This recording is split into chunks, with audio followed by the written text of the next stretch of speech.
कि जर्मनी में education fees नहीं लगता है ना। लेकिन क्या ये पॉसिबल है कि जो टायर 2 टायर 3 मतलब कि जो कॉलेजेस हैं वो भी मतलब कि जर्मनी आ सकते हैं, वहाँ पढ़ाई कर सकते हैं?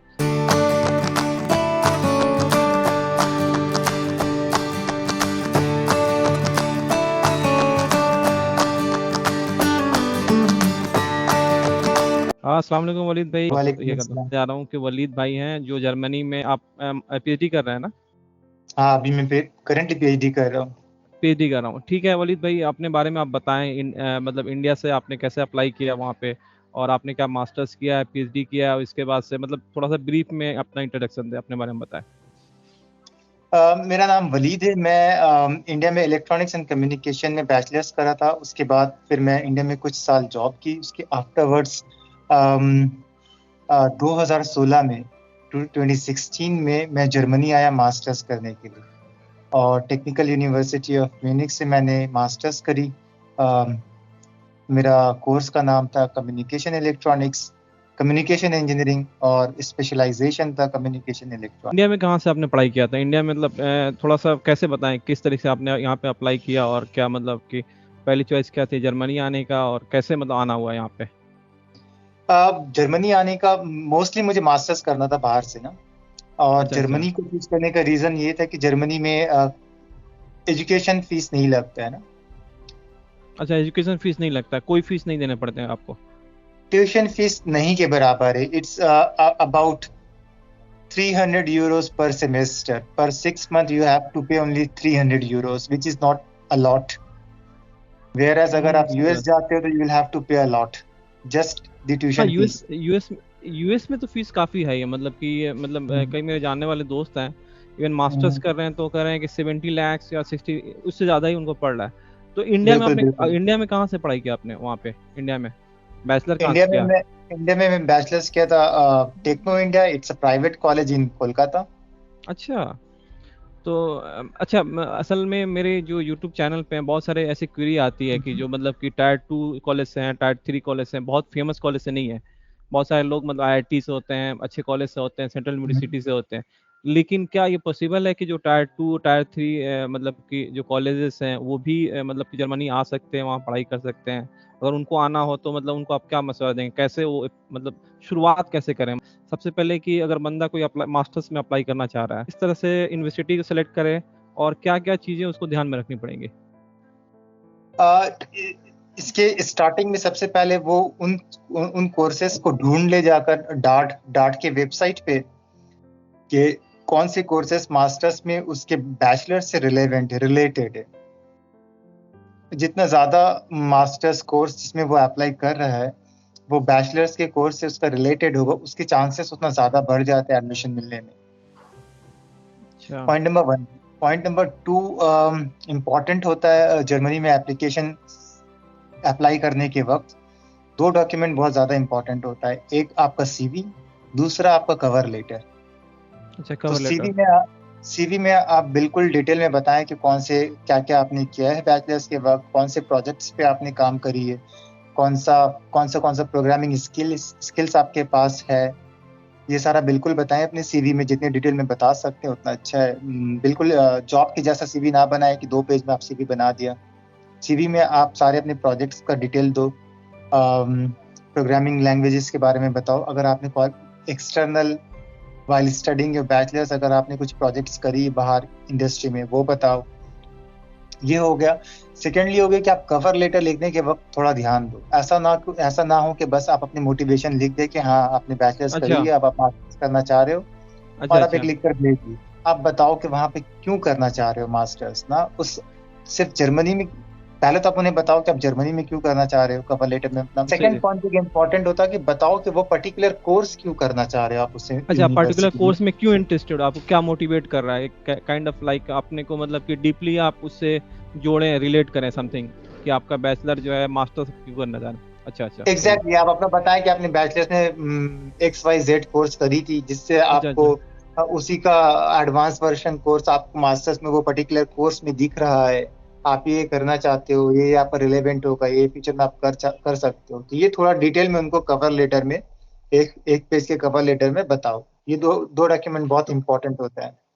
बहुत इंपॉर्टेंट है। तो सबसे पहले कि आप एक सीवी बनाएं, सिंपल सीवी जो हो, जॉब की तरह नहीं हो, मतलब कि आपने लिखना है कि थोड़ा बैचलर आप डिटेल्ड हो, थोड़ा डिटेल्ड हो डिटेल्ड हो ना, कि थोड़ा आपने डिटेल्ड हो प्रोजेक्ट बिल्कुल। प्रोजेक्ट किया है तो प्रोजेक्ट को भी मेंशन करना है, और आपने मतलब कि कोई इंटर्नशिप किया है तो उसको भी मेंशन करना है। आप ये चाह रहे हैं ना? अगर फ्रेशर की बात करें, जॉब वाला ठीक है, जॉब भी मेंशन कर सकता है। और उसके बाद से एक कवर लेटर है। कवर लेटर की आप बात करें, एसओपी, वो एसओपी है क्या, जो हो स्टेटमेंट गया ऑफ पर्पस, यस बिल्कुल, स्टेटमेंट। स्टेटमेंट ऑफ अच्छा, पर्पस। स्टेटमेंट ऑफ पर्पस हो गया। अच्छा अच्छा। तो ये बताएं कि मार्क्स भी माने करता है, मतलब किसी के मार्क्स बहुत ज़्यादा अच्छे नहीं है, मतलब 60-70 के आसपास हैं, अगर वो बंदा भी अप्लाई करना चाहे तो मतलब किस तरह से, क्या वो भी चांसेस हैं उसके कि वहाँ पे सिलेक्ट हो जाए और उसको जो है ना मतलब कि एडमिशन मिल जाए? मार्क्स। थोड़ा डिफिकल्ट होता है ये यहाँ पे, जहाँ तक मुझे लगता है कि जर्मनी में एडमिशन में आपके जो बैचलर्स की ग्रेड्स होते हैं, मार्क्स होते हैं, वो बहुत ज्यादा इंपॉर्टेंट, बहुत ज्यादा उसका वेटेज रहता है, point number one. Point number अच्छा टू, अगर आपका ओवरऑल ग्रेड कम है, किसी ओवरऑल ग्रेड आपका कम है, 60%, 70% है, बट कुछ अच्छा सब्जेक्ट्स अच्छा में आपके ग्रेड्स हैं 80-90%, राइट? और आप अच्छा जिस अच्छा। मास्टर कोर्स के लिए अप्लाई कर रहे हो, वहां पे उसी का एडवांस कोर्सेस है। तो आप उस चीज को मेंशन करो कि इवन दो हम्म। आपका ओवरऑल ग्रेड कम है, बट कुछ सब्जेक्ट्स में जिसमें आपका ग्रेड ज्यादा है, आप उसी का एडवांस कोर्सेस पढ़ने जा रहे हो इस पर्टिकुलर कोर्स में ना। तो ये आप उसको अपने आप से थोड़ा रिलेट करो कि ये आपका की स्किल है या आपका स्ट्रांग एरिया है जहाँ पे आप मास्टर्स करना चाह रहे हो। तो इस तरीके से आप कर सकते हो, बट थोड़ा अगर ग्रेड कम होता है तो आपको माने आपके लिए डिफिकल्टी बढ़ जाती है डिफिकल्ट आपको। होता है, मतलब कि कंपटीशन काफी हाई है, काफी लोग मतलब कि जो है ना अप्लाई करते होंगे, तो जिस थोड़ा सा क्राइटेरिया ये भी होगा कि ग्रेड जिसका अच्छा है तो उसको भी है ना नैरो डाउन करके वो बिल्कुल सिलेक्ट करें। बिल्कुल ठीक है, तो बिल्कुल मतलब बिल्कुल। ये हो गया कि आप एक सीवी बना लें, एक एसओपी पे बना लें। उसके बाद से मतलब कब कब अप्लाई कर सकते हैं, कौन कौन से मतलब कि जो टाइमिंग होता है ना, आप उसमें अप्लाई कर सकते हैं कॉलेजेस में, वहाँ के स्कूल में? Normally, if someone is interested to apply for masters at Germany, he or she should start from, mostly अच्छा अच्छा यहाँ पे जो होता है वो विंटर एडमिशन नहीं होता ना, मोस्टली 80% अच्छा। कॉलेजेस में, अच्छा, विंटर 90% एडमिशन कॉलेजेस होता में विंटर एडमिशन होता है, जो कि अक्टूबर से स्टार्ट होता है। है, स्टार्ट होता है, ठीक तो है। कब लास्ट डेट कब तक होते हैं उसके, लास्ट डेट और अप्लाई इसके करने के? ये मई जून जुलाई के टाइम फ्रेम में होता है ना।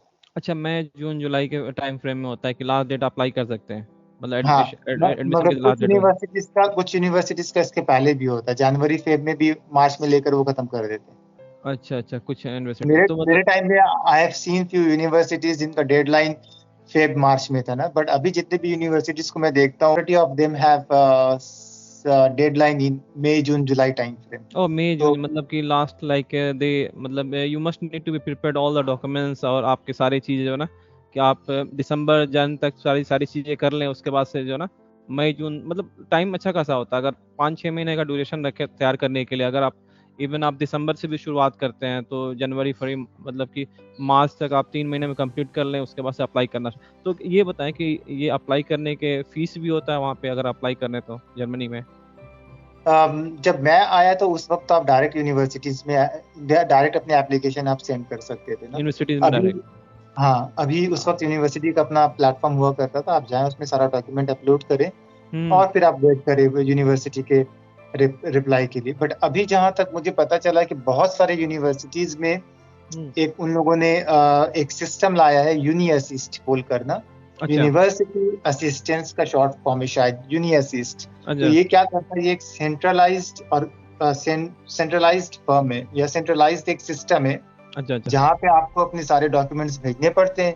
हम्म। एंड देन फिर वो जो सेंट्रलाइज सिस्टम है, ये फिर इन यूनिवर्सिटीज को एप्लीकेशन आपका फॉरवर्ड करती है। बोला। You have for this you have to pay now something you हाँ, have to some pay. Amount need to पे, मतलब कि बहुत बड़ा अमाउंट नहीं पेना, छोटे मोटे अमाउंट, मतलब कुछ यूरो में होंगे, 50-100 जो भी, ऐसे ही होगा हाँ, कुछ। मुझे लगता है कि ये दिस इज बिटवीन 100 to 200 और 100 100 to to 500, 100 this I am not sure ना, मैं चेक नहीं किया हूँ। ठीक है, तो तो अच्छा मेरे ये वक्त पे तो बहुत कम था, 50-60 यूरो के आसपास था यूनिवर्सिटीज में अप्लाई करने का फीस। अभी अच्छा शायद अच्छा, थोड़ा बढ़ गया है। थोड़ा बड़ा। अच्छा ये बताएं कि मतलब कि यूनिवर्सिटी में डायरेक्ट अप्लाई कर सकते हैं, या तो या एक मतलब कि एक जो सिस्टम बता रहे हैं कि सिस्टम में अप्लाई करें, फिर वो फिल्टर करके यूनिवर्सिटी को भेजता है, कि आपको डायरेक्ट यूनिवर्सिटी को अप्लाई करना होता है? नहीं, मुझे लगता है कि कुछ, एज आई सेड, कि कुछ यूनिवर्सिटीज अभी भी डायरेक्ट एप्लीकेशन एक्सेप्ट डायरेक्ट करती है, उनके एक्सेप्ट पास कर दें? सिस्टम है।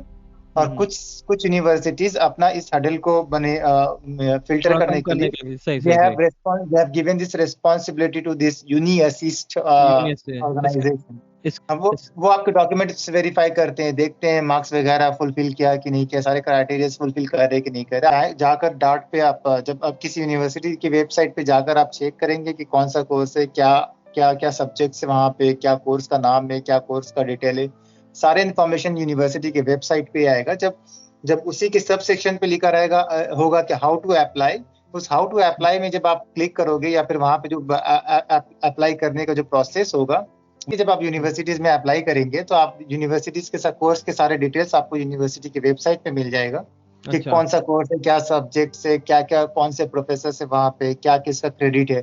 बट जब आप उसी सब सेक्शन होगा कि how to apply to this course, जब उस पर क्लिक करेंगे तो वहां पे आपको या तो दो ऑप्शन हो, या तो किसी यूनिवर्सिटी में डायरेक्ट आपका यूनिवर्सिटी का लिंक होगा कि आप उसमें अकाउंट बनाए और डॉक्यूमेंट सबमिट करें, जैसा बाकी सारे जगह पे होता है, चाहे वो जीमेल हो, फेसबुक हो, ट्विटर, आपको अपने एक अकाउंट बनाना पड़ता है। Then you have to upload your basic details all the along with your academic and professional details.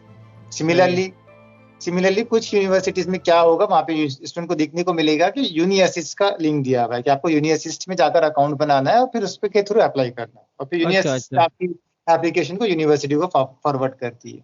अच्छा अच्छा, मतलब कि अगर अगर यूनिवर्सिटी, कुछ यूनिवर्सिटी डायरेक्टली यूनी असिस्ट करके, चलिए मैं उसमें लिंक दे दूंगा यहाँ पे ना डिस्क्रिप्शन में। तो ये हो गई, चलें ठीक है, तो ये हो गया कि कोई बंदा अप्लाई करना चाह रहा है तो इस थ्रू अप्लाई कर सकता है।